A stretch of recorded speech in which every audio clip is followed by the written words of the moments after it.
Okay అండి, సభ్యులు వివరణ ఇచ్చారు. సదుపాయాల కమిటీ నివేదిక సభా సమక్షంలో ఉంది. ఈ నివేదికకు అనుకూలంగా ఉన్నవారు అవుననండి, వ్యతిరేకంగా ఉన్నారు కాదనండి. అవునన్నారు, అందరూ అవునన్నారు. నివేదిక ఆమోదించబడింది. దీన్ని గవర్నమెంట్కి పరిశీలన కోసం పంపిస్తామండి. 0 అవర్. ఇప్పుడు 0 అవర్ స్టార్ట్ చేద్దామండి.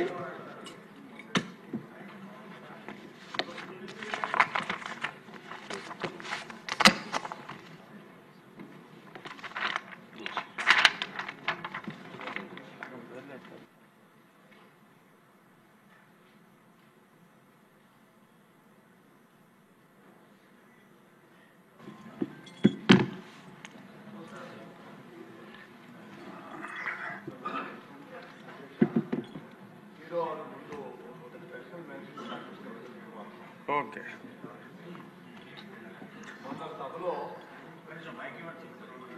అదే ఇచ్చారు. మొన్న సభలో నేను ప్రస్తావించిన కొన్ని విషయాలు అపార్థాలకు దారితీసిందనే అభిప్రాయం కలిగింది. కాబట్టి సంబంధిత విషయాలను రికార్డు నుంచి తొలగించవలసిందిగా కోరుతున్నా.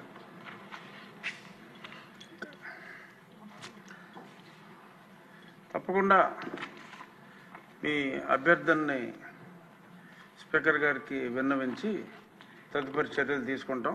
సముచితమైన నిర్ణయమే. మీ అభిప్రాయాన్ని తప్పకుండా గౌరవిస్తామని చెప్పి సభకి తెలియజేస్తాను. ధన్యవాదాలు. చిరంజీవి గారు, సురేఖ్ గారిని ఒకసారి రమ్మంటే కారు పోర్టుకోలోకి వెళ్ళి భార్యాభర్తలు వచ్చి ఇన్వైట్ చేసి లోన తీసుకెళ్లారు. తర్వాత సినిమా వాళ్ళ డిస్కస్ చేయాలంటే వాళ్లే లిస్ట్ పంపారు. ఆ లిస్టులో బాలకృష్ణ గారు వీళ్ళెవరు లేరు. ఆయనకి కలుస్తూ ఇష్టం లేదు. ఆయన ఎవరిని కలవకుండా రాజకీయాల్లో సంబంధం లేకుండా డిగ్నిఫై వేరేగా ఉన్న ప్రభాస్ గారిని, అలాగే మహేష్ బాబుని, రాజమౌళి గారిని రమ్మన్నారు.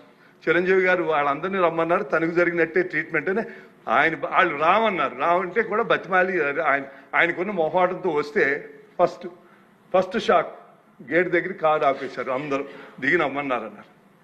అదేంటి అనుకుని వెళ్ళారు.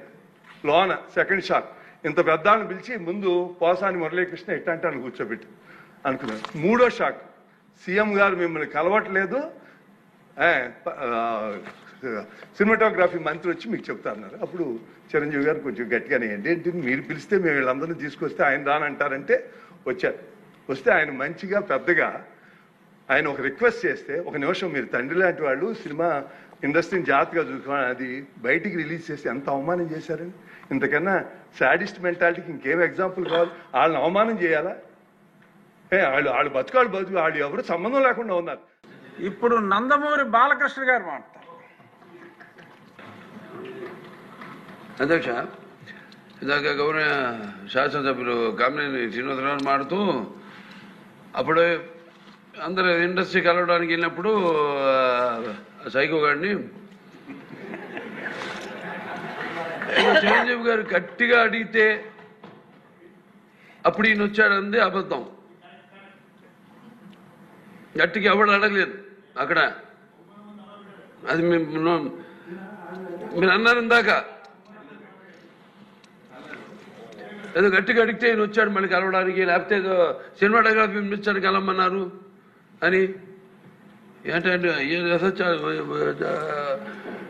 ఐ డినై దిస్ అండి. అవి మిగతాను ఓకే, అవమానించడం ఆయన ఓకే. ఏదో ఆయన పెద్ద గట్టిగా చెప్తే ఆయన దిగి వచ్చాడంట కలవడానికి, లేకపోతే సినిమాటోగ్రఫీ మినిస్టర్ కలవమన్నా అంట.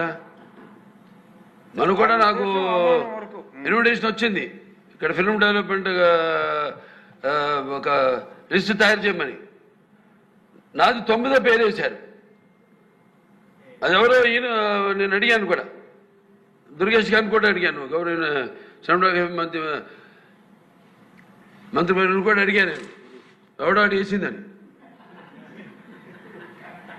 This is what the respect a human being, even be opposition or us. 9వ పేరు వేశారు. ఇదే అదేదో గట్టి ఎవడు అడిగాడు? గట్టిగా అడిగితే పంపించారు లోపలికి. వచ్చాడు ఈడు కలవడానికి. Sorry, I want to clarify this. No, very good, sir. Nonsense.